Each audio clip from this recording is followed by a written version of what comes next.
Olá pessoal, como é que vocês estão? Bom, hoje vamos dar início à nossa aula de introdução à lógica de programação.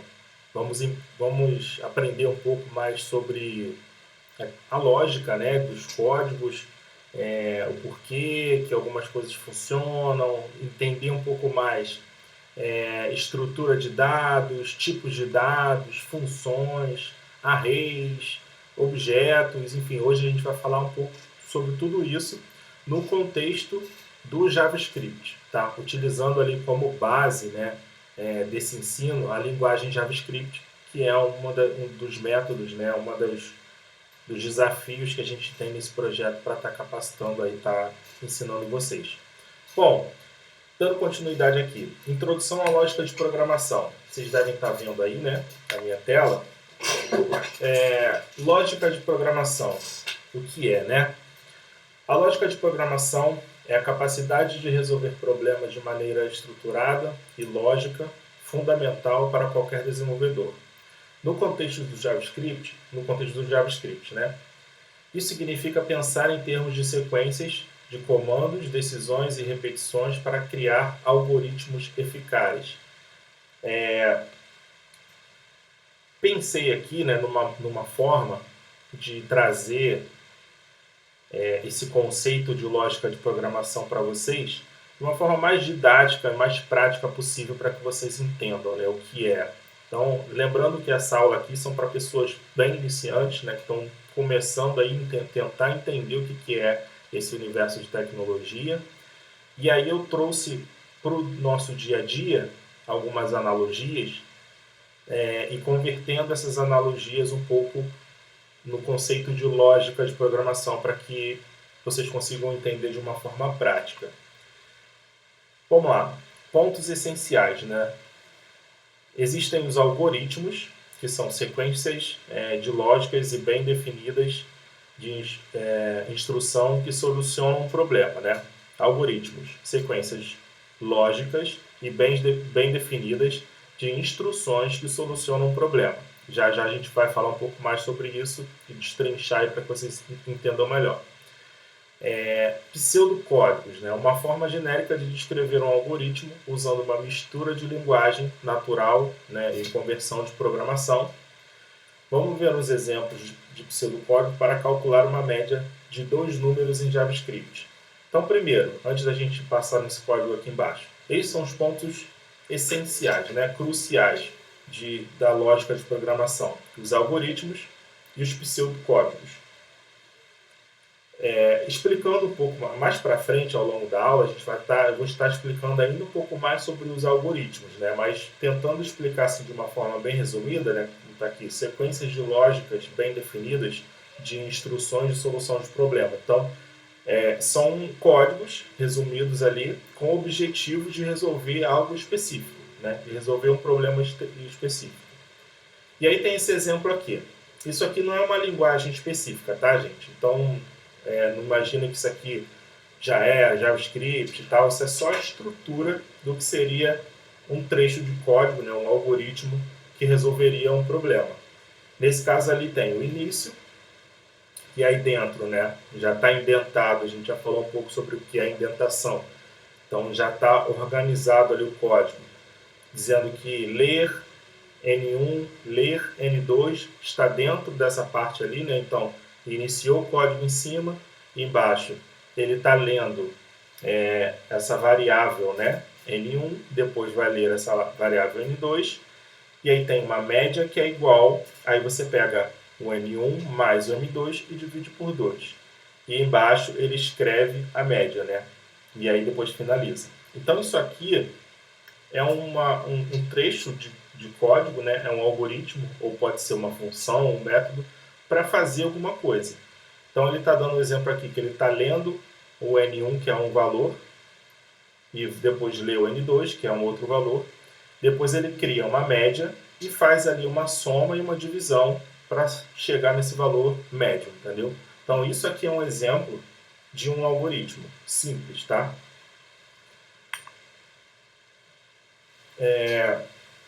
E aí o que eu pensei? Para trazer para o nosso dia a dia, né, para o nosso cotidiano, de vocês entenderem de uma forma muito mais prática o que é, né, a lógica de programação, aí eu dei um exemplo de um restaurante. E aí eu botei aqui, lógica de programação em um restaurante. No contexto de um restaurante, a lógica de programação é vital para gerenciar pedidos, garantir eficiência na cozinha e proporcionar uma boa experiência aos clientes. Vamos ver uma sequência de ações que ilustram a lógica envolvida.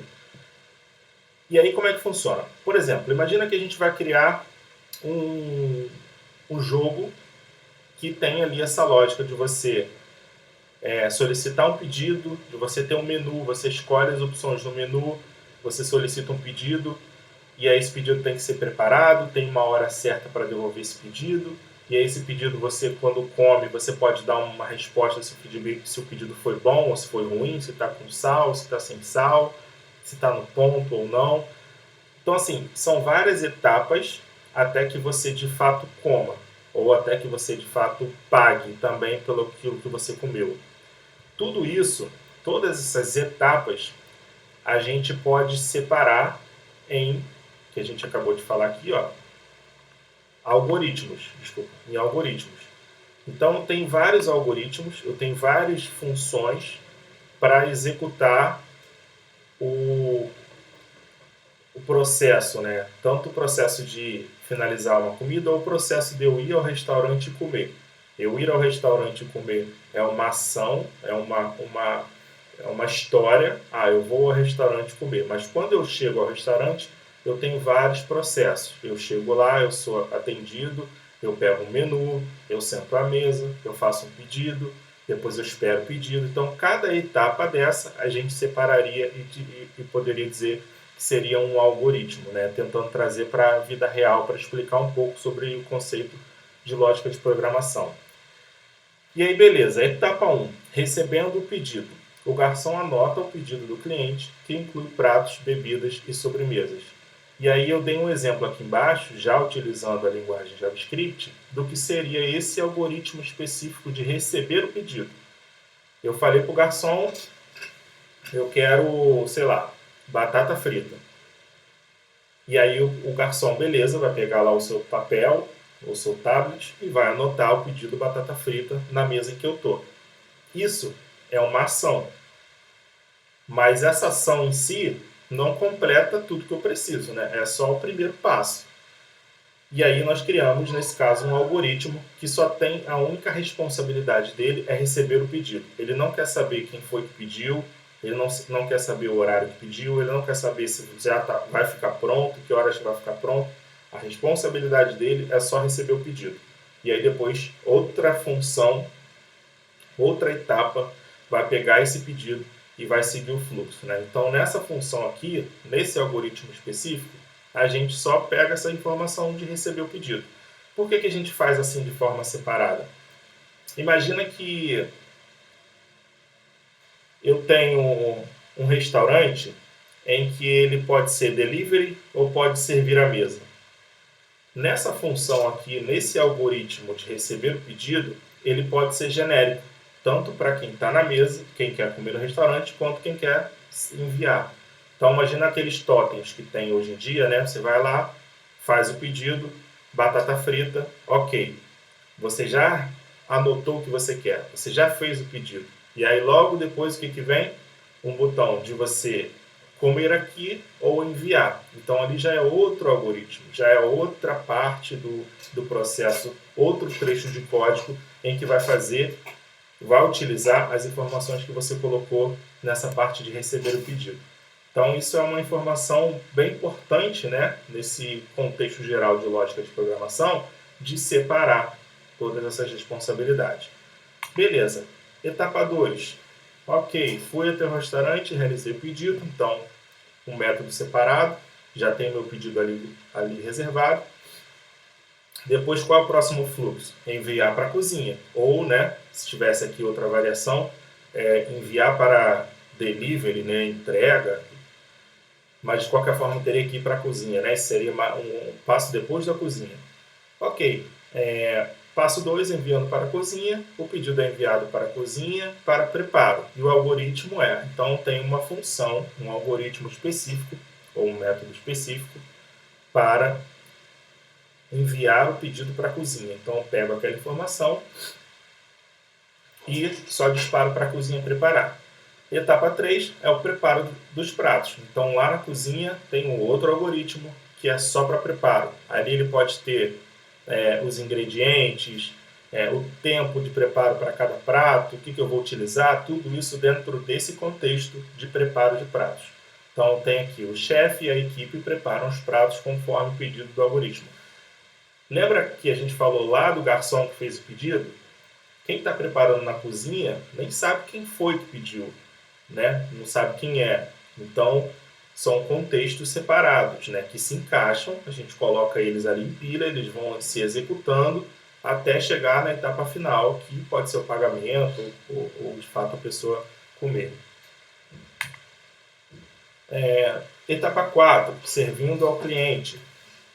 O garçom entrega os pratos ao cliente. E aí aqui é um exemplo também de algoritmo, né? Uma função que tem como objetivo servir os pratos, ela recebe as informações dos pedidos e ali dentro ela faz alguma coisa. Nesses códigos aqui, eu estou dando um exemplo utilizando o console.log. Esse console aqui, pessoal, não se preocupe ainda com a sintaxe, né? Com o código em si. Entendam que agora a gente está falando uma forma mais lógica, né? Como é que funciona a mente ali, né? De fato, de uma lógica de programação. Então, não se apegue muito à sintaxe, ao que está escrito, só entenda que a gente tem essas etapas para se desenvolver uma ação ou uma funcionalidade, de fato. Então, tem uma lógica para que tudo aconteça, né? Primeiro tem que ter as etapas, tem que ter as informações, tem que ter as ordens que as coisas acontecem, isso tudo faz parte do contexto de lógica de programação. Então, esse exemplo que eu estou dando aqui, ele só mostraria o nome do pedido, né? Mas aí eu teria que ter um método, por exemplo, servir os pratos. Dentro ali de servir os pratos, eu teria que ter para qual mesa, quem foi que pediu, o número do pedido, todas essas informações. Então, eu estou só separando em etapas. Ali é só uma etapa que ali dentro dessa função servir pratos teriam outras informações. Então, não se atente muito a isso, se atente mais na estrutura que a gente está pensando de eu cheguei no restaurante e estou indo embora, o que acontece durante esse período, né? Então, tem uma lógica em que tudo precisa acontecer e a gente está trazendo para o contexto de lógica de programação para vocês entenderem um pouco do fluxo. E aí, beleza, na etapa 4, os pratos são servidos para o cliente e a gente tem um algoritmo responsável por servir. E aí, dentro desse algoritmo, pode ter várias regras, né? Como eu falei, qual é a mesa, qual é o horário, quais são as informações, se tem bebida, se não tem, se vai comer aqui ou se vai ser para envio, entendeu? E aí tem um outro detalhe aqui, ó, que eu acho bem bacana de a gente falar, que é calculando a conta.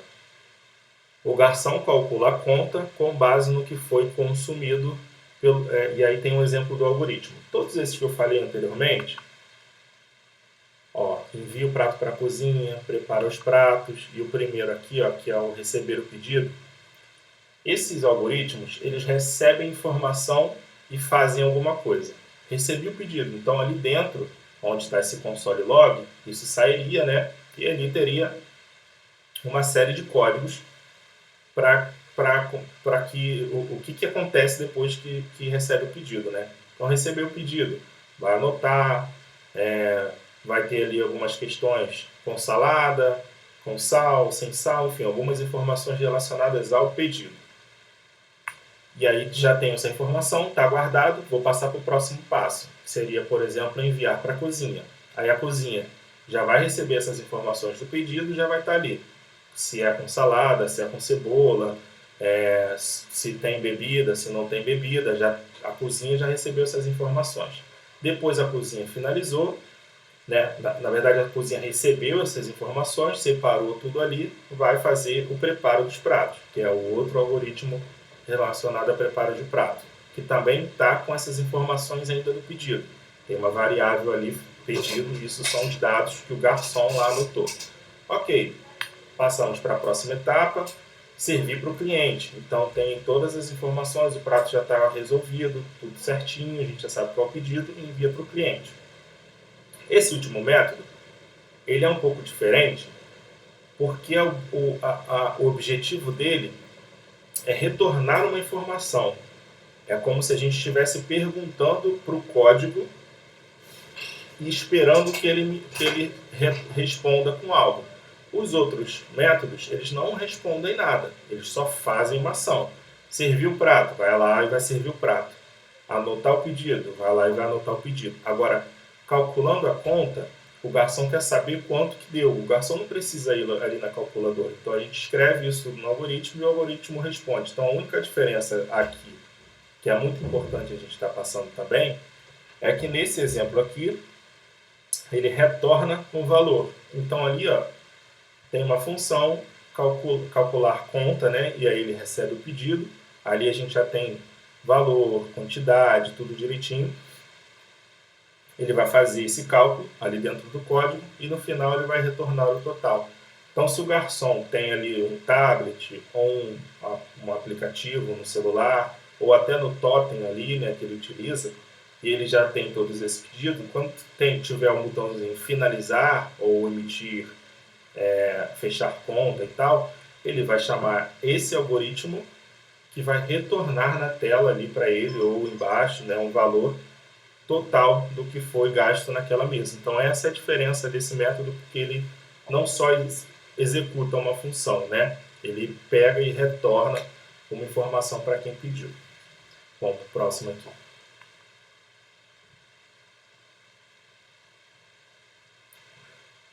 Beleza. Ainda sobre esse contexto de lógica de programação, agora vamos entrar um pouco mais dentro ali da lógica, tá? A gente já entendeu quais são os processos, né, e etapas para se desenvolver uma ação grande ou uma história. A gente precisa destrinchar por etapas ali. E dentro delas a gente tem as condições, né, as estruturas. Então aqui tem um exemplo de condição.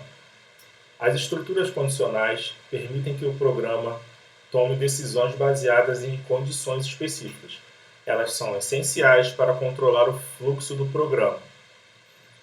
Estrutura de if e else. Esse é um dos exemplos de estrutura condicional. E aí eu vou explicar para vocês. Informação importante também, pessoal. Acabei não falando no início. A gente sempre faz esse fluxo aqui de eu passar um PPT, explicar aqui de uma forma muito rasa o que é cada coisa, como é que funciona, mas depois a gente vai ali um pouco no código e escreve ali para vocês entenderem na prática também de como funciona e o que de fato, né, eu estou falando. Porque se eu passar só simplesmente aqui todos os PPTs e vocês não praticarem, fica difícil de entender e de aprender. Então, tudo que a gente está passando aqui, daqui a pouco no finalzinho, eu vou abrir o editor aqui e a gente vai testar junto, beleza? Bom, aí seguindo aqui, estrutura de if e else. A estrutura de if permite executar um bloco de código se uma condição for verdadeira. A estrutura de else é opcional e executa um bloco de código se a condição for falsa. Então, esse trecho aqui embaixo, ele dá um exemplo, por exemplo, let idade igual a 20. Esse let aqui poderia ser const, poderia ser var, né? Depois, mais para frente, na aula de JavaScript, a gente vai entender. Não se atente muito à sintaxe. Entenda a estrutura, né? Então, a gente tem ali primeiro idade.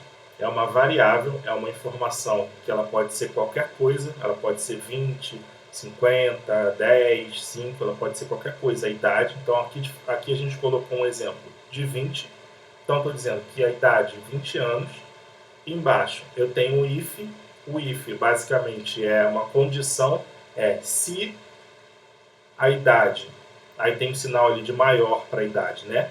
Então, se a idade for maior ou igual, tem maior igual.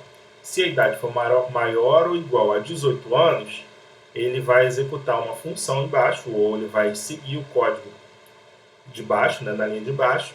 Nesse caso ali a gente só colocou um textinho que diz pode dirigir, mas poderia ser qualquer coisa, um método,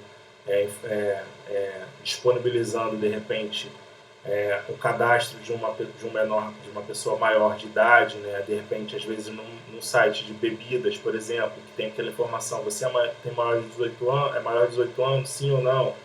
E aí você tem essa regrinha aqui, o cara coloca ali a idade dele, você vai ver, né? Tem 20 anos, você vai ver se ele é maior de 18, ok, libera, se não, cancela, trava aqui ou manda uma mensagem informando que ele não pode fazer isso. Então essa aqui é a estrutura de uma condição. A condição qual é? A idade, se ela é maior de 18 ou não. Então, esse embaixo ali, o else, é se ele for, né, menor de 18 anos. Então, se eu coloquei, por exemplo, ali em cima onde está 20, se fosse 10, qual seria a lógica? Chegaria ali, idade é maior ou igual a 18? Não, porque 10 anos é menor. Então ele não vai cair nesse pode dirigir, ele vai cair na linha de baixo, que é o else. Se for maior de 18, faz isso. Se não, ele ia cair embaixo. Então ele não pode dirigir.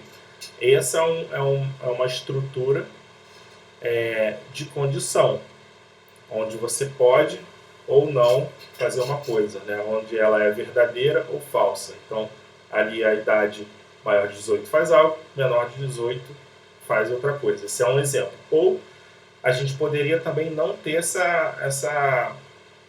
o else, né? A gente poderia simplesmente colocar, se a idade for maior que 18, faz algo. Se a pessoa colocar 10, por exemplo, nada vai acontecer, porque eu só estou querendo saber os que são maiores. Mas é sempre bom, né, a gente ter a variação e mandar uma mensagem, utilizar ali de alguma forma, porque a pessoa pode simplesmente colocar 10 e nada acontecer e vai aparecer um erro. Né? Então tem essa condição sim ou não, né? Se está dentro desse cenário ou não. Se é verdadeira ou falsa, né? Outro exemplo de estrutura condicional é o switch, né, que a gente chama. A estrutura de switch avalia uma expressão e executa um bloco de código correspondente ao caso que corresponde à expressão. Vamos lá. Aqui eu tenho dia, terça-feira. Vamos lá. Dia de futebol, terça-feira, um exemplo. Aí aqui logo embaixo eu tenho o switch, que ele recebe a informação do dia. E aí dentro dos cases, né, seria como se fossem casos, né? Se eu tiver um desses dias, vai acontecer o trecho de código abaixo. Se for qualquer outro dia, ele entra naquele trechinho ali que está como default, que é a última linha, né? Então, esse é um exemplo de condição em que eu posso colocar várias. Então, eu posso ter vários dias da semana, posso ter 5 dias da semana, e se não for nenhum desses 5, ele vai cair nesse default e vai executar o código da parte do default. Então, nesse exemplo aqui que eu coloquei, ele está dia terça-feira. Então, no código, ele vai entrar nesse switch, vai receber o dia, vai ver case segunda-feira, reunião às 10. Não é, porque a gente está no dia terça-feira. Case terça-feira, sim, é o mesmo dia. Então, ele vai executar esse trecho aí. A aula de JavaScript às 2 horas. Se não fosse nenhum desses dias, se ele fosse sábado, por exemplo, ele ia executar esse trecho de baixo, dia não especificado. Então, essa é uma outra estrutura de condições dentro dos códigos, além do if-else que a gente utilizou. O if-else é basicamente quando é um ou outro. Se é verdadeiro ou falso, se é maior ou menor, né, como a gente deu o exemplo aqui. E o switch, a gente utiliza ele como quando a gente tem várias opções pré-definidas. Então, se eu tenho, por exemplo, vários meses, né, então eu posso utilizar o switch. Quando for sábado, ou quando for janeiro, isso. Quando for fevereiro, isso. Quando for abril, isso. E se não for nenhum desses, vai cair ali no default. O switch, então, é uma opção para a gente utilizar quando se tem mais de uma variação, né? E é uma estrutura condicional, como a gente está falando ainda no contexto de lógica de programação.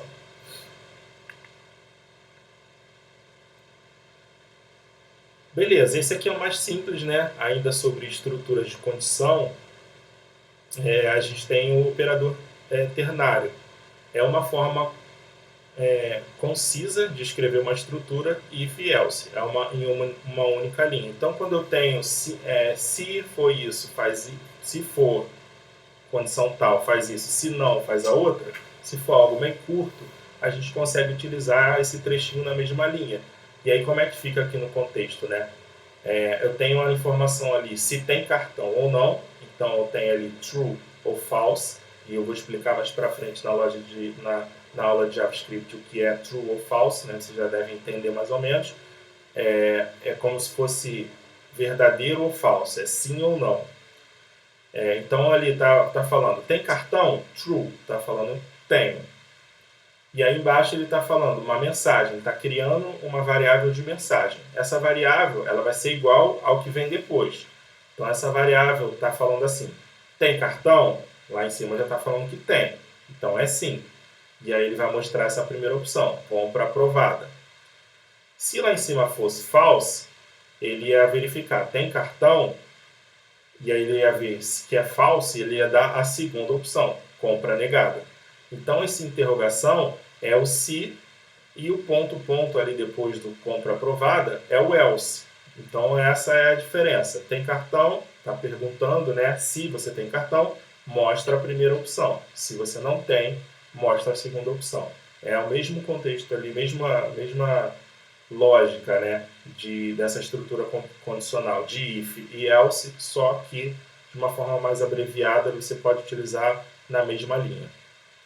E embaixo ele só mostra a mensagem console.log, ele vai mostrar, nesse caso aqui, compra aprovada, porque lá em cima está dizendo que eu tenho cartão.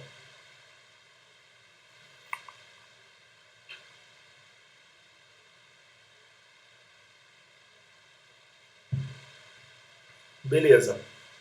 Vamos falar aqui sobre funções e modularização. A gente vai entrar em mais detalhes na aula de JavaScript, que inclusive vai ser logo daqui a pouquinho em seguida essa aula, né? A gente está fazendo tudo em uma aula só. Explicando um pouco, né, sobre funções e modularização. As funções são blocos de código que podem ser chamados e executados para realizar uma tarefa específica. Elas ajudam a organizar e reutilizar o código. A modularização é o conceito de dividir o código em partes menores e independentes, como funções, para facilitar a manutenção e a compreensão do programa. Então, antes da gente passar o código, a gente já falou um pouquinho sobre isso lá no início, lembra? Sobre o contexto ali do restaurante, sobre lógica de programação, em que a gente separa todas as etapas do restaurante. Basicamente a mesma coisa. Essa parte de modularização, eu estou pegando todo o evento de ir ao restaurante e modularizando ele, separando ele em métodos, em etapas.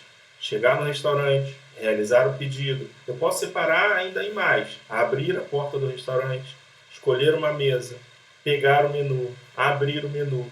Tudo isso são modularizações, estou separando em etapas. Porque eu posso, como eu dei o exemplo lá, né, do pedido online, eu posso reutilizar o código. Se eu tenho separado o trecho do pedido, e esse pedido ele não sabe se é online, se não é, para quem é, ele só faz o pedido, eu posso utilizar quando for online, porque vai ser a mesma função de escolher um prato, de escolher um pedido, e também posso utilizar esse trecho de código para quem está no restaurante, que ele vai escolher e vai realizar. Então, quando a gente divide o código em pequenas responsabilidades, a gente consegue reaproveitar esses trechos depois. E aí tem um exemplo aqui de criando uma função, que a gente também já passou ali, eu dei um exemplo lá no início, né? Só que eu não falei ainda um pouco de JavaScript, pedi mais que vocês entendessem a estrutura, mas eu vou dar um exemplo agora. Ó. Uma função é definida usando a palavra-chave function, seguida do nome da função e parâmetros entre parênteses. O código da função é colocado entre chaves. Aí aqui está um exemplo. Nesse exemplo, em azul, está function. Eu estou já falando o que é isso. Isso é uma função. Em vermelho está o nome da função, então ela pode ser qualquer coisa, eu que defino esse nome. Claro, né? Não posso utilizar aqui números, nem acentos, nem código de caracteres especiais, a ideia, e nem espaço, né? A ideia é que seja tudo em minúscula, ou camel case, enfim, uma letra minúscula e outra maiúscula, mas sempre juntinhos assim, sem caractere especial para não dar problema. Então, nesse caso aqui, eu tenho uma função, a função dela é a saudação. Ela vai fazer uma saudação para alguém, né? E aí ali, como a gente falou, né? Entre os parâmetros ali, a gente tem o nome, então essa função ela recebe uma informação, que é o nome de alguém, e depois ela executa alguma coisa ali dentro. Ela, no caso ali, ela vai retornar um textinho, olá, mais o nome de quem ela está recebendo. Então, digamos que a gente, vou dar o exemplo de novo do restaurante, que a gente tem o totem, tá lá para você fazer o pedido e tem lá um textinho, digite seu nome. Ali, você já pode imaginar que tem uma função saudação, onde você vai colocar o nome, como está aqui, a variável, pode ser João, Roberta, Maria, qualquer coisa. Você vai colocar o nome. Quando você clicar em OK, coloquei meu nome, OK. Ele vai entrar nessa trecha embaixo e vai executar essa linha. Vai falar, olá, Maria, olá, João, olá, Pedro. Porque você colocou essa variável, né? Esse nome ali dentro dessa função e ela executou alguma coisa. Então, essa é a estrutura básica de uma função, onde ela recebe uma informação, recebe um parâmetro e executa algo com essa informação que ela recebeu. Dei exemplo do totem porque a gente sabe ali, né, um pouco, geralmente isso acontece. Você coloca o seu nome no seu CPF, ele já pega aquela informação e já te dá uma saudação, né? Já coloca ali o teu nome e tal. Você, pô, como é que ele sabe o meu nome? Você acabou de colocar, ele pegou e está salvando essa informação para usar. Beleza, seguindo aqui. Ainda em funções e modularizações, né? Ainda sobre lógica de programação, eu vou dar um exemplo aqui de como é que a gente executa uma função. A gente, no slide anterior, entendeu como é a estrutura, é function, o nome, receba um parâmetro e ali dentro ela de fato faz alguma coisa essa função. Tá, como é que eu chamo ela? Como é que eu utilizo ela então depois que eu criei? Aí aqui tem um exemplo. Ó. Para executar uma função, você a chama pelo nome, passando os parâmetros necessários se houver, né, nem toda função você precisa passar alguma informação. Então aqui nesse exemplo a gente tem, no primeiro exemplo, né, uma variável com o nome mensagem. Então essa mensagem vai ser alguma coisa depois, por enquanto ela não é nada. E aí eu estou colocando, essa mensagem vai ser igual ao que vai retornar. Lembra que aqui na saudação ela me retorna, ó, return, ela vai me retornar uma informação. Então aqui, mensagem é igual ao que retorna da salvação com o nome que eu estou passando, com a variável Maria. Então aqui embaixo ele já está te dando um exemplo ali, ó, que é o comentário em cinza, né? Quando eu executo essa função, ele vai me retornar saída, né? A saída ali vai ser olá Maria, exclamação. Então, assim que eu chamo a função. Se eu coloquei o nome saudação lá, aqui ó, function, saudação, nome, vai me retornar olá e o nome. Quando eu executo ela, eu executo assim, simplesmente chamando o nome da função e coloco a variável ali dentro, como uma string, né? Como um textinho com esses aspas únicas. E aí ela vai executar e vai me retornar essa informação que é o texto completo, né? A saudação completa. Ok.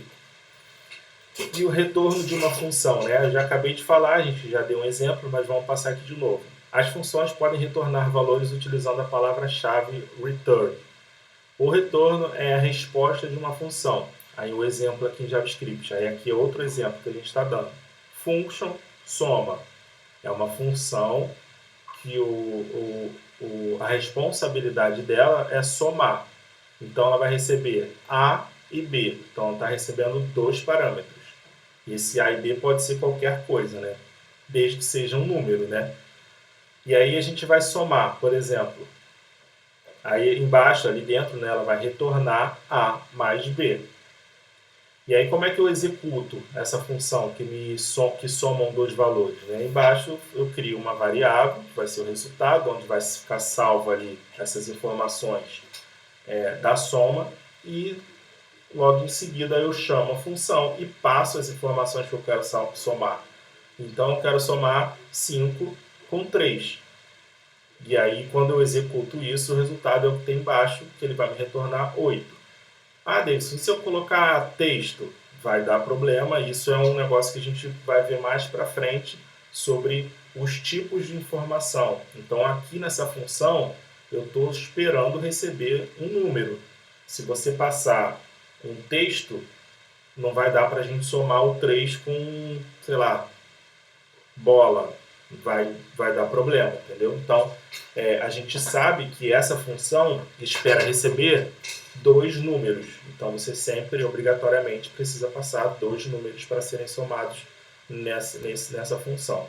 Então, esse é mais um exemplo de uma função que a gente espera receber alguma coisa em troca. E ela, obrigatoriamente, espera receber duas informações, que são dois parâmetros, né? Nesse caso ali, a gente passou 5 e 3, e aí ela retornou a soma de 5 e 3. Beleza. Demos uma passada bem rasa aí, né, mas deu para ter uma noção sobre lógica de programação, dei esse exemplo de restaurante, mas assim, pessoal, eu sempre ressalto isso, né, o que a gente está passando aqui é um conceito um pouco básico, é importante que vocês entrem mais a fundo sobre lógica de programação, que podem ter outros conceitos diferentes desse, mas o que eu separei para passar para vocês assim de uma forma bem didática era um pouco disso, né? A lógica de programação é algo muito extenso, tem muita informação e muito detalhe. Então não deixe de estar estudando, de estar aprimorando um pouco mais os conhecimentos voltados a isso, a essa parte específica, porque é muito importante, principalmente para quem está desenvolvendo, está pensando em trabalhar com parte de back-end, enfim, trabalhar sem ter um pouco o visual das telas, né, sem ser o front-end. E também a galera do front-end, em alguns casos, né, querem trabalhar ali com a lógica de programação para se tornar um full stack ou, de fato, também fazer algumas pequenas funções, né, pequenas responsabilidades ali que precisam desse conhecimento de lógica. Bom, agora vamos passar um pouco sobre JavaScript, né? Como eu falei, essa aula são 2 em 1, é a aula de lógica de programação, logo depois JavaScript. A gente meio que já deu uma introduzida, né? Porque os códigos que eu utilizei de exemplo eram JavaScript, mas agora a gente vai entrar um pouco mais a fundo, né? A gente vai falar um pouquinho mais em detalhes de algumas informações importantes que vocês vão utilizar no dia a dia da linguagem JavaScript. Beleza, introdução. Aí eu escrevi aqui. JavaScript é uma linguagem de programação amplamente utilizada para desenvolvedores web. Aí depois eu mesmo me questionei sobre isso, mas daqui a pouco eu volto nesse trechinho aqui com vocês. É uma linguagem de alto nível, interpretada e orientada por objetos. Ela permite tornar as páginas da web interativas, respondendo às ações dos usuários e modificando conteúdos exibidos. Né? É uma ferramenta essencial para qualquer desenvolvedor web. Por que eu falei que depois que eu escrevi eu mesmo falei desenvolvedor web? Né? Porque, de fato, o JavaScript é mais utilizado para quem está desenvolvendo algo relacionado à internet. Mas hoje ele já cresceu, né? A linguagem já cresceu de uma forma tão absurda que a gente consegue desenvolver com o JavaScript aplicações nativas para cada linguagem. Ou seja, eu posso escrever um código em JavaScript e depois converter esse código para um executável no Windows, por exemplo, um programa do Windows. E não necessariamente esse programa precisa ter internet. Eu posso escrever um código em JavaScript, depois compilar esse código e gerar um executável para instalar no Windows. Sim, tem várias formas de você fazer um programa para o Windows utilizando JavaScript. Isso também para Mac e outros sistemas operacionais. Eu posso, com o JavaScript, desenvolver um aplicativo para iOS, para o iPhone, por exemplo. E esse aplicativo também não necessariamente precisa de internet, ele pode ser offline. Então, por isso que depois eu mesmo me questionei, né? Amplamente utilizada para desenvolvimento web, porque você pode desenvolver algo e não especificamente para a web, né? Pode ser algo que rode ali de forma offline. Mas, por enquanto, não vamos estender muito esse papo, tem muita coisa que você dá para fazer com JavaScript, mas, por enquanto, vamos iniciar no contexto realmente de web, mas não fique com a cabeça fechada e é só para web, é só para internet, é só para o browser, é só para site, porque não é. No JavaScript você pode fazer inúmeras coisas e depois, ao longo do seu conhecimento, aí, da sua vivência com o JavaScript, você vai entender o tamanho do universo que é isso. E aí aqui um exemplo básico, né, de uma sintaxe. Isso aqui é extremamente básico, então eu dei um exemplo de mostrar aquele alerta na tela. Quando você faz alguma coisa, ele mostra uma mensagenzinha no seu navegador. Para fazer isso, é basicamente chamar essa função alert, e aí você passa ali o textinho que você quer executar. Nesse caso, o textinho, né, tem que estar em aspas únicas, e ali dentro você escreve qualquer coisa, ele abre aquela janelinha. Esse é um exemplo básico de utilizar uma mensagem, de fazer um alerta utilizando o JavaScript. Vamos um pouco para a prática aqui, para a prática não, né? Para mais informações. Lembra que na função anterior de soma a gente recebia duas informações, e aí eu falei que se fosse um texto com um número poderia dar problema? Justamente por conta disso aqui, ó. No JavaScript a gente tem as variáveis, que a gente já falou que é uma informação que ela pode ser qualquer coisa, eu só coloco um nome ali, né, e ela vai esperar informações dinâmicas. A gente tem os tipos de dados e os operadores. Os tipos de dados são as diversas formas de informações em que a gente utiliza dentro do JavaScript. E aí eu vou dar uma lida, depois eu pego esse código de exemplo aqui para ficar um pouco mais fácil o entendimento. Variáveis, né? São containers para armazenar valores. Em JavaScript você pode declarar variáveis com var, let e const, né? E aí é o que eu falei, né? Você coloca var ou const ou let, bota ali, sei lá, papel, e aí você coloca igual a alguma coisa. Esse papel vai ser igual a alguma coisa que você vai definir depois, né? Então é um valor que ele é dinâmico, você pode definir várias vezes, você pode depois alterar ele. Então isso é uma variável, porque não é um valor fixo, né? Você pode estar utilizando aquilo ali em vários locais. Tipos de dados. Isso aqui é o que eu estava falando sobre a questão da soma, né? De um valor com outro. Quais são os dados que a gente mais utiliza aqui dentro do JavaScript? Então, os dados são string, que é texto, os booleanos, né, que é sim ou não, que é verdadeiro ou falso.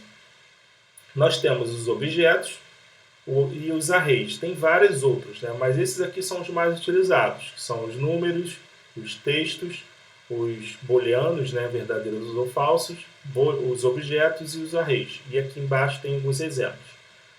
Antes de eu passar para os exemplos, eu vou falar também um pouco dos operadores, né? O que são os operadores? Permitem operações em variáveis e valores. Exemplos incluem operadores aritméticos, né? Aqui dei alguns exemplos. Os operadores de comparação, igual, asterisco também,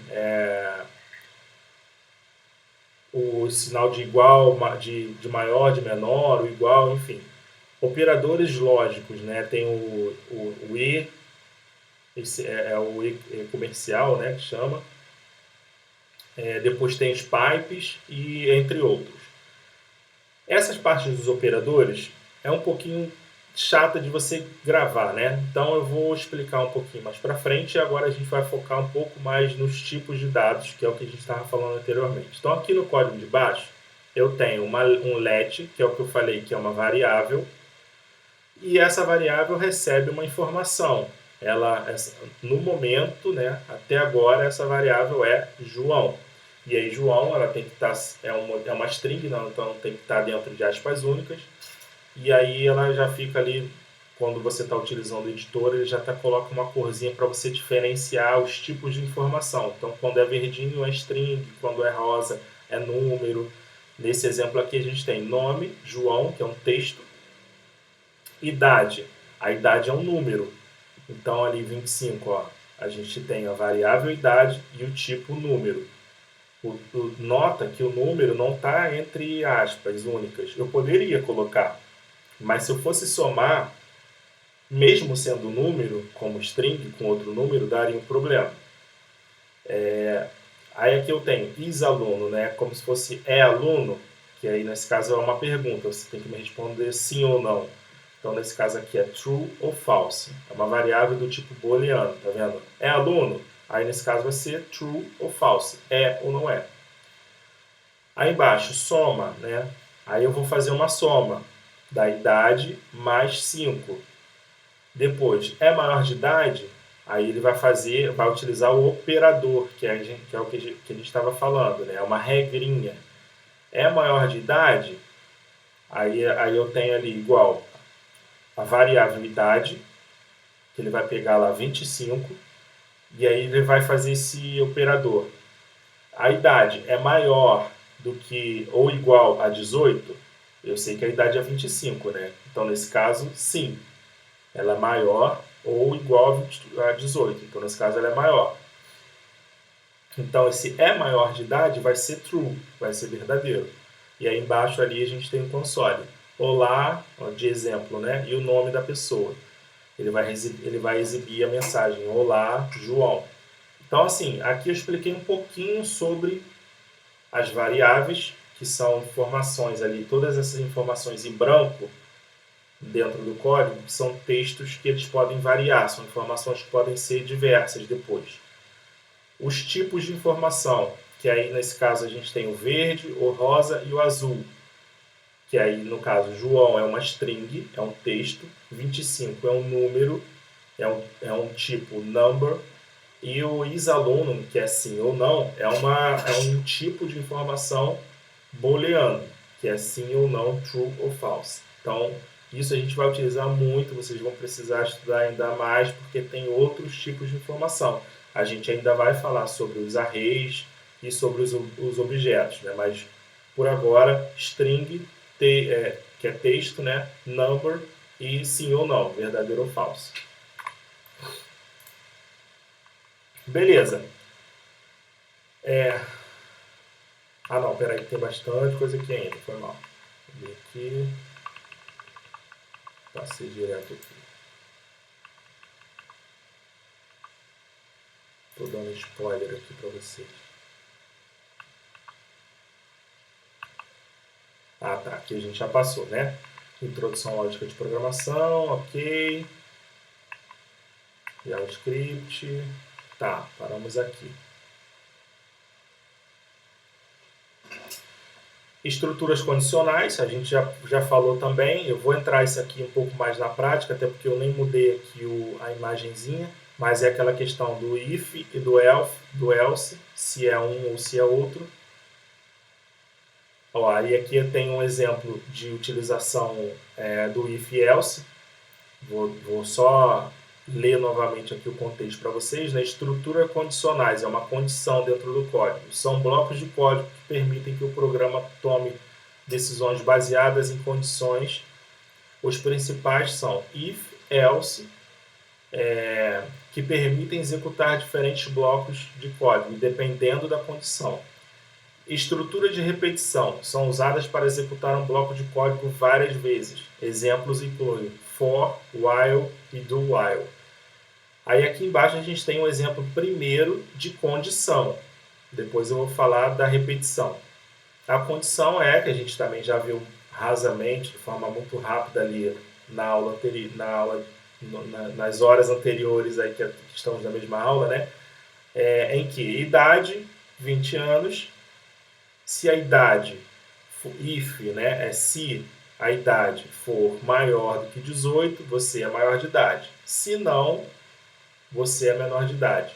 Então, eu estou dizendo aqui, se for maior que 18, 20, ele vai cair no trecho. Se não for, eu já vou entender que é o menor de idade, já vou colocar a mensagem ali embaixo.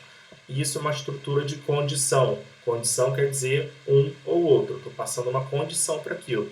Só vai executar se for maior de idade.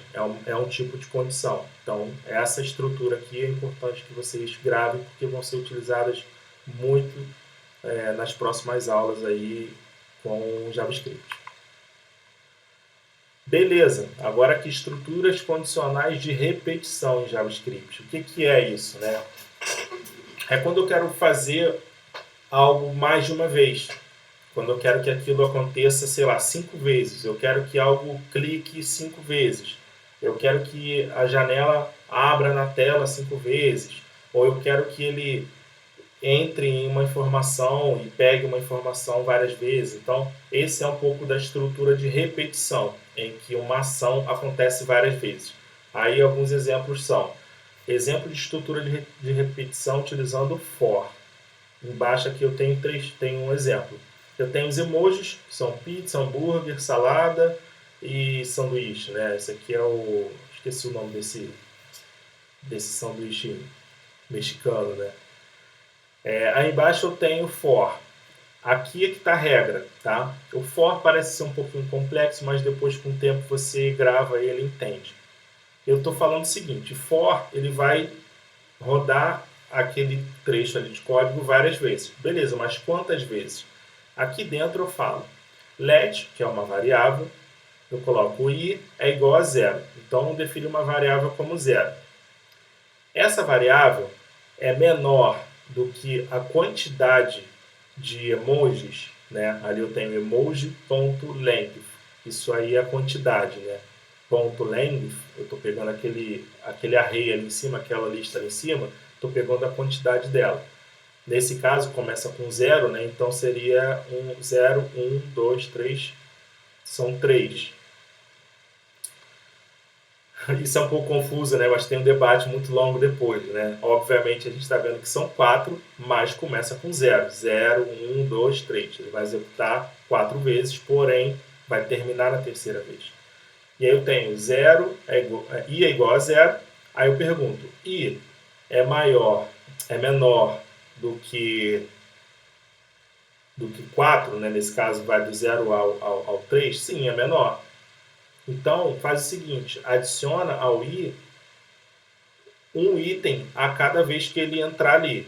Então, o que ele vai acontecer? Comida, esse trecho embaixo, ele vai mostrar pizza, comida hambúrguer, comida salada e o outro sanduíche ali, mexicano. Então, esse código que a gente tem for, ele vai executar uma vez para cada item, né? Então ele vai executar esse comandinho 4 vezes. Vai pegar cada item daquele ali e vai executar. Esse é um modelo básico de estrutura de for, para a gente fazer repetição dentro de um código. Então, se eu pegasse ali, por exemplo, i igual a 0, estou setando uma variável como 0, estou começando do 0, e eu coloco i é menor do que 10, i mais, ou seja, eu quero executar 10 vezes aquilo ali. O i++ ele vai sempre adicionar um item a mais, né? Então aí o i vai começar do 0, depois ele vai 1, 2, depois vai ser setado como 3, até chegar no valor igual ali, né? Ou maior. E aí ele não vai executar mais. Então esse trechinho de código, que é o for, ele faz essa repetição de leitura desse trecho ali que está ali dentro. Beleza, e aí a outra estrutura que a gente tem aqui é de repetição com while. Nesse caso é bem mais simples a escrita, né, a sintaxe. A gente tem ali uma variável que começa com 0, que é o contador 0. E aí o while eu falo, contador é menor do que 5, não é uma condição, tá? Eu só estou falando quantas vezes que eu quero que ele execute. E aí embaixo ele vai ter um console de sorvete, né? Vai mostrar o íconezinho de sorvete. E aí embaixo tem mais ou menos o mesmo esqueminha lá de cima. Aqui tinha o i++, ali é o contador mais. Ou seja, quando entrar ali, o meu contador que é 0, a primeira vez vai passar a ser 1, depois 2, depois 3, até chegar no 5. Quando chegar no 5, ele não vai ser mais menor que 5, ele vai parar de executar. Então, esse é o while que ele executa a mesma coisa, a mesma função ali várias vezes, né? Aí, beleza, Davidson, quando usar um e quando usar o outro? Aí tem aqui um exemplo. Use o for quando você use o for quando você sabe quantas interações precisa fazer, ou quando deseja itinerar sobre uma sequência de elementos, conhecidas como um array. Então, quando você sabe quantas vezes você quer fazer, eu quero fazer isso aqui 10 vezes. Então, é mais recomendado utilizar o for. O while é quando você não sabe, né, quantas vezes aquilo pode executar. Então, aqui, ó, o while, quando a condição para continuar o loop, né, continuar executando, não é baseada em um contador específico, né, você não sabe de fato quantas vezes vai executar, mas em uma condição mais geral, é o mais, como é que eu vou dizer, ele é o mais recomendado, né, para a utilização. Então, o for, quando você sabe quantas interações precisam fazer, quantas vezes precisa executar um método, né, ou itinerar um método, você utiliza ele. Quando você não tem um contador específico, né, quando você não sabe de fato quantas vezes aquilo pode executar, a gente utiliza o while.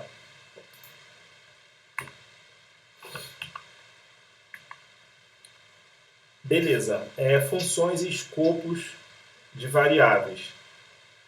Vamos falar um pouco das funções e dos escopos, que são as informações variáveis que a gente estava falando antes, né, os dados variáveis. Funções, a gente já acabou de passar, né, algumas vezes, mas eu vou repassar. São blocos de códigos reutilizados que podem receber parâmetros e retornar valores. Elas ajudam a organizar o código, tornando mais legível e fácil de manter.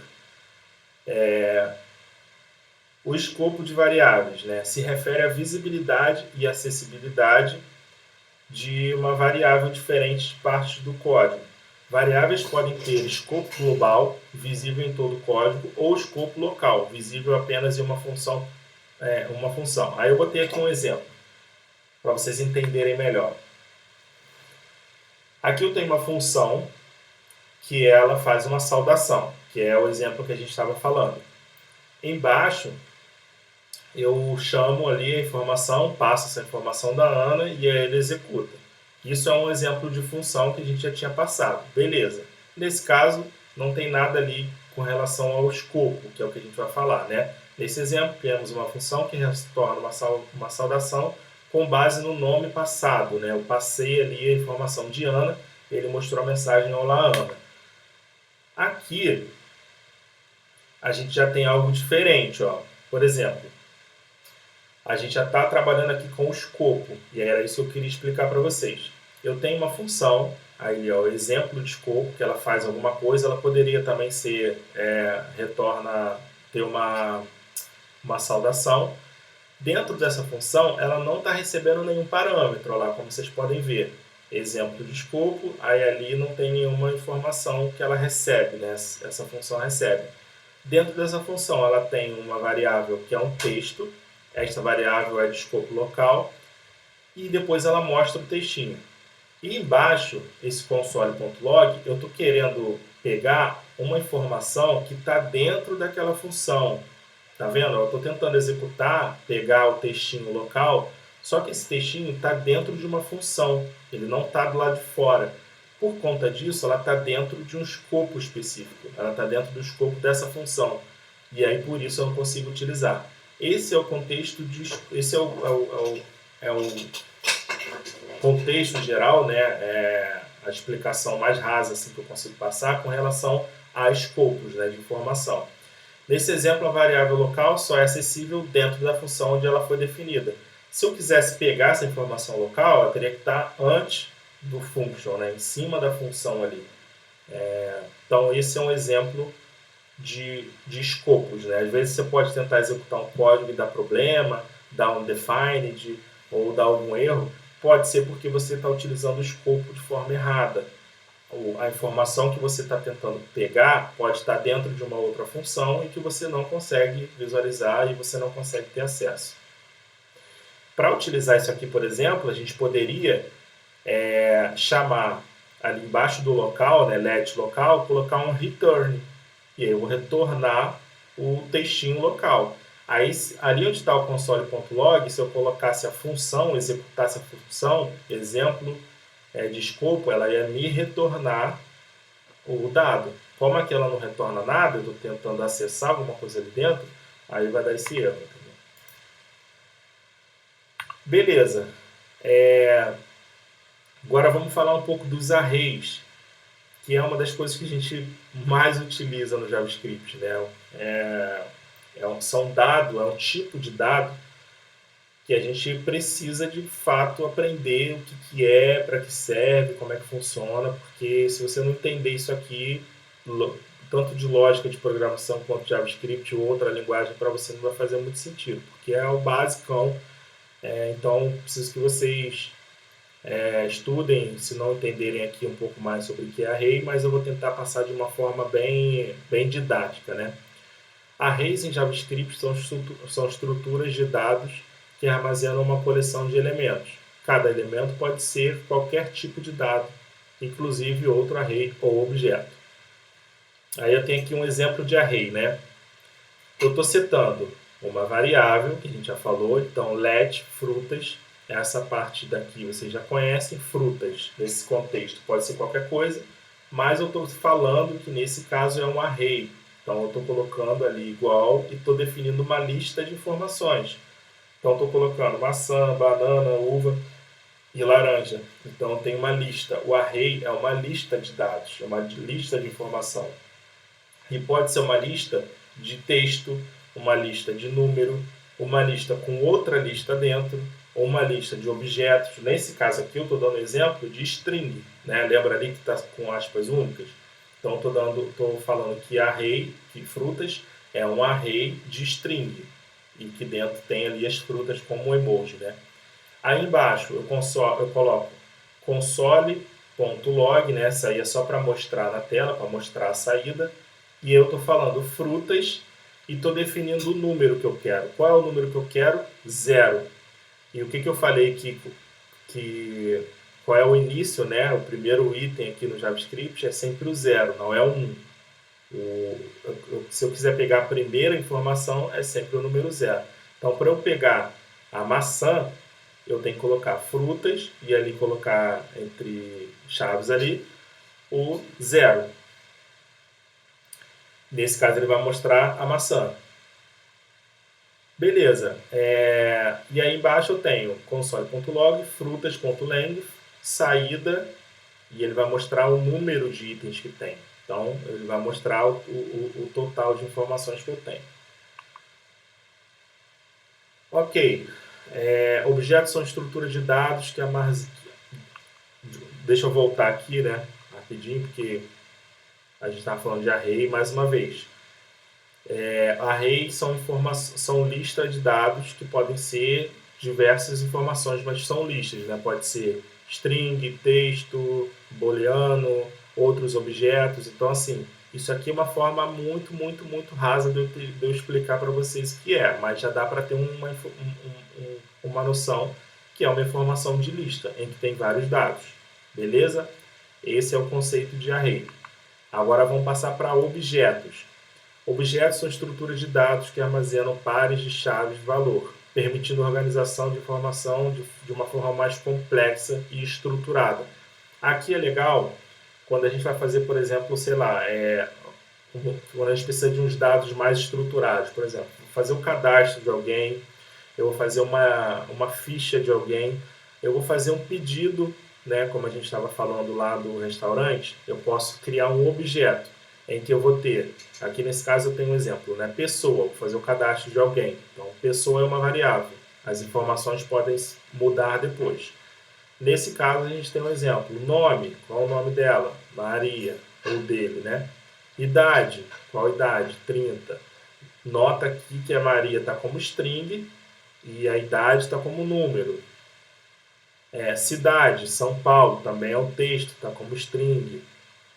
Esse é o modelo básico de um objeto. Poderia ter outras informações aqui, era só colocar o vírgula e colocar mais informações embaixo.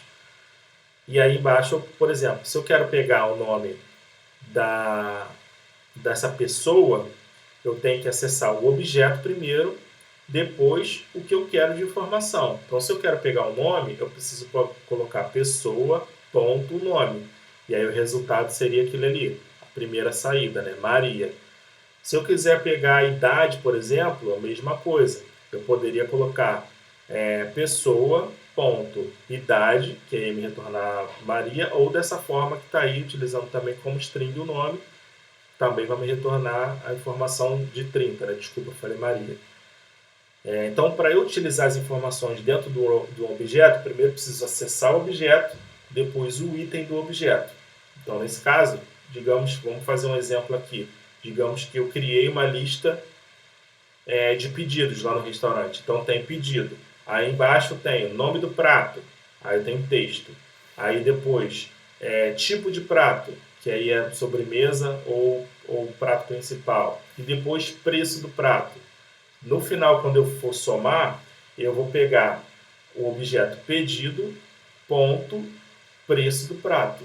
E vou somar com os outros pratos que ele pediu, entendeu? Então, o objeto, eu diria que é um apunhado, né, de informações relacionadas a um item específico, né, um contexto específico. Nesse caso aqui, pessoa, tem as informações da pessoa. Posso ter carro e as informações do carro. O objeto ela sempre tem mais de uma informação ali dentro, sempre tem mais de um dado. Então esse é um contexto muito raso, mais uma vez, do que é um objeto utilizando aqui JavaScript. Beleza, manipulando o DOM e os eventos. Nesse caso aqui, a gente vai dar um exemplo de como que a gente altera uma informação dentro de um browser. Digamos que eu tenho um site ali, quando eu clico em um botão, quando eu executo alguma coisa, eu quero alterar um texto ou alterar alguma informação. Aí eu te expliquei aqui, ó, o DOM. O Document Object Model, né, que é a abreviação do DOM. É uma representação da estrutura do documento HTML, permitindo a interação e modificação pelos scripts. Eventos são ações que ocorrem dentro do DOM. Aí eu tenho um exemplo aqui de código de manipulação do DOM. O que esse exemplo faz, né? Primeiro tem até um comentário ali, ó, selecionando um elemento do DOM. Eu estou criando uma variável, mais uma vez, então eu coloquei ali let, poderia ser var, poderia ser const. Eu vou precisar explicar para vocês também a diferença de let, var e const, né? Porque o tempo da aula é curto e tem muita informação para passar. Mas depois eu passo nas próximas aulas. Mas nesse caso eu tenho let e aí eu botei o nome ali, meu parágrafo. Então isso quer dizer que vai ser um parágrafo específico do site, que eu vou estar colocando aqui nessa informação. Qual é o parágrafo? Aí eu utilizo o DOM, né, que é o documento do browser. Então, eu estou acessando ali o documento, que é o meu HTML, e eu vou buscar uma informação dentro daquele meu HTML. Estou acessando, estou botando document.get, aí isso aqui é uma função pronta, tá? Get element by ID. Então, estou falando, dentro do documento, pega o elemento que tem o ID, aí eu passo o nome do ID, meu parágrafo. Então, quando eu tenho lá um HTML meu, que eu botei aquele atributo ID com o nome meu parágrafo, quando eu executo isso aqui, eu estou pegando aquele meu HTML e guardando essa informação temporariamente nessa variável meu parágrafo. E aí embaixo, o que eu faço? Meu parágrafo, que é o HTML que eu peguei, tá? Então, lembra ali, document.getElementById, eu estou pegando um elemento lá dentro do HTML que está renderizado. Então, eu peguei esse elemento, esse elemento está guardado, essa informação aqui dentro do meu parágrafo não está salvo, está temporariamente guardada aqui. E aí eu pego o meu parágrafo, ponto inner text, novo texto aqui. Então, estou alterando o texto do meu parágrafo, dizendo que o novo texto é esse que eu estou digitando. Então, isso vai alterar o texto dentro da tela. do site lá que você esteja utilizando. Esse é um exemplo de manipulação do DOM. O que eu estou fazendo? Eu estou pegando o que já está renderizado lá no site e estou alterando. Então, isso pode remover um item, pode alterar o texto de um item, pode adicionar uma informação a mais, tudo utilizando a manipulação do DOM, que seria esse document. Aí aqui embaixo tem um outro exemplo, que são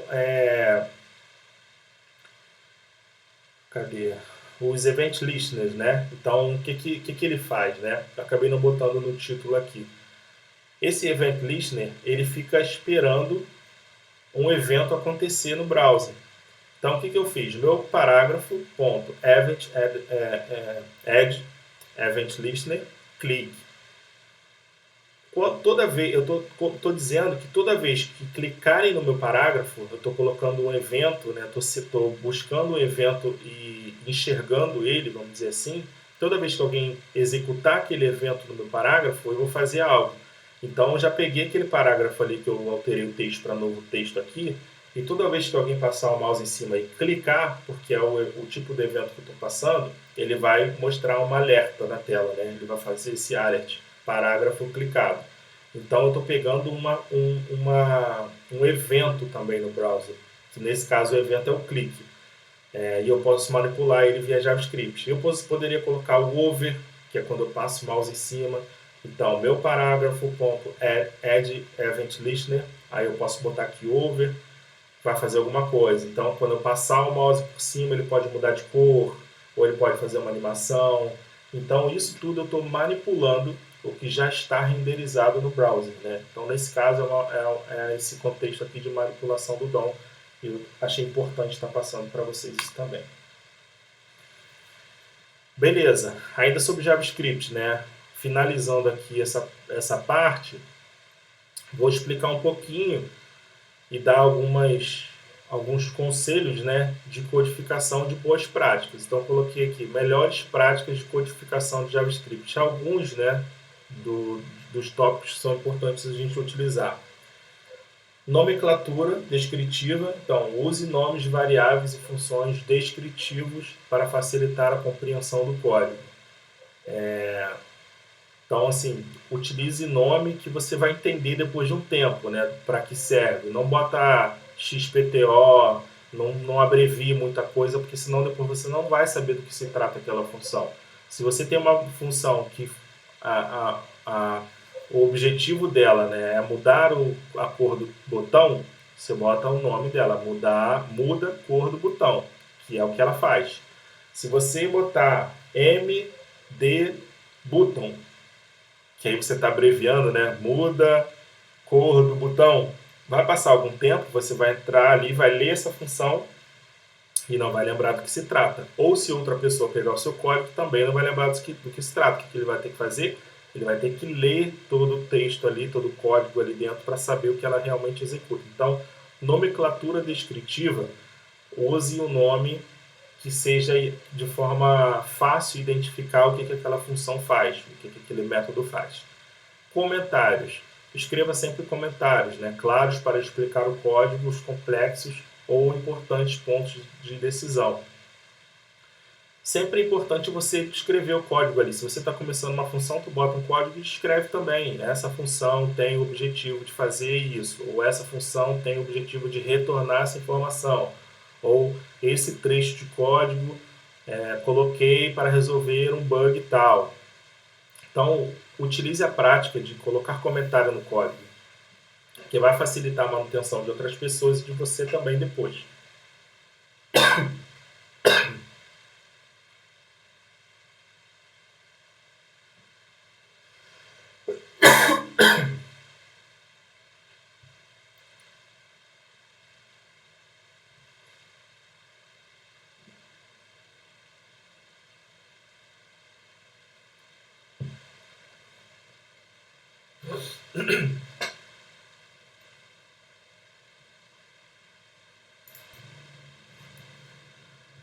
Indentação e organização. Mantenha uma estrutura bem organizada e indentada para melhorar a legibilidade, né? Então, mesma coisa. Organiza direitinho ali o código, mantém ele indentado, que está dentro de um item, né? Você dá o tab ou espaço para você conseguir organizar, facilitar a leitura. Evite variáveis globais. Lembra que a gente falou de escopo, né? Uma informação que fica dentro de uma função.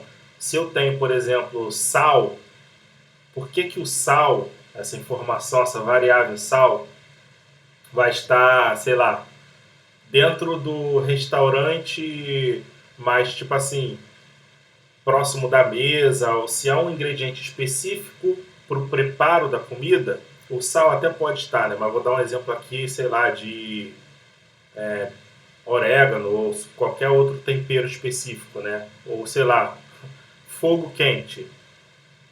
Não faz sentido essa informação estar próximo da mesa do cliente.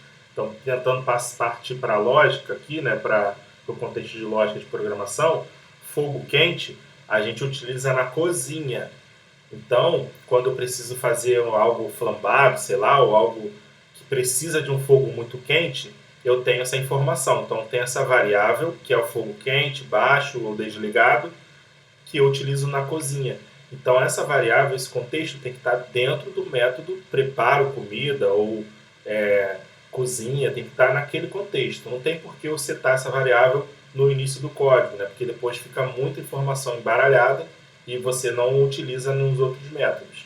Então, evite variáveis globais, né? Limite o escopo das variáveis para evitar os conflitos e bugs, que depois, ao longo do tempo, você pode ter alguns problemas.